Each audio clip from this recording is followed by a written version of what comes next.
সুইচটার কি কাজ বা প্রফেশনাল হেয়ার ড্রায়ার আর পার্সোনাল হেয়ার ড্রায়ারের মধ্যে ডিফারেন্স প্রচুর প্রচুর মানে প্রচুর বলতে প্রচুর। এক কিছু দেখতে আমাদের প্রফেশনাল হেয়ার ড্রায়ারকে একটু বড় হয়, নজেল থাকে। পার্সোনাল যারা ইউজ করে তাদের ছোট হয়, নজেল অতটা লাগে না, তার কারণ তারা তো ব্লো ড্রাই বা হেয়ার সেটিং তো করে না। যারা ইউজ করে তারা হচ্ছে কি প্রফেশনাল হেয়ার ড্রায়ারই কেনে।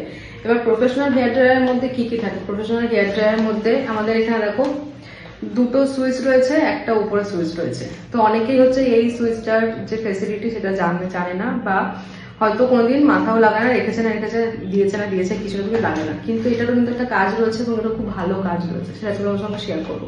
তো সবার ফার্স্ট যেটা দেখে তোমরা কিনবে, যে এরকম যেন দুটো সুইচ থাকে যেখানে তোমার টেম্পারেচার 3 রকমের মোডে সেট করা যাবে, কুল, মিডিয়াম, হাই। ঠিক আছে, মানে একটা নর্মাল একদম কুল তোমার এয়ার বেরোবে, একটাতে হচ্ছে গিয়ে কুল অ্যান্ড হট মিক্স বেরোবে, একটাতে হচ্ছে কি হট। সেরকমই হচ্ছে যে তোমার ব্লোটা বেরোবে, ব্লোটাও তোমার 3টে মোডে সেট করা হবে, লো, মিডিয়াম, হাই। ঠিক আছে, এই সুইচটার কি কাজ বা এইটা হচ্ছে বলা হয় হিট কাটার সুইচ। এটাকে বলা হয় হিট কাটার সুইচ। এটা কি করে, আমি যখন ফুল ব্লোতে ফুল হিটে যখন ড্রাই করছি, আমি যদি এই সুইচটা প্রেস করি, আমার তাহলে হিট যেটা বেরোচ্ছে ফুল হিট, সেটা কাট ডাউন হয়ে মানে যে ব্লোটা বেরোচ্ছে সেটা কুল বেরোবে। তো এটার কাজ হচ্ছে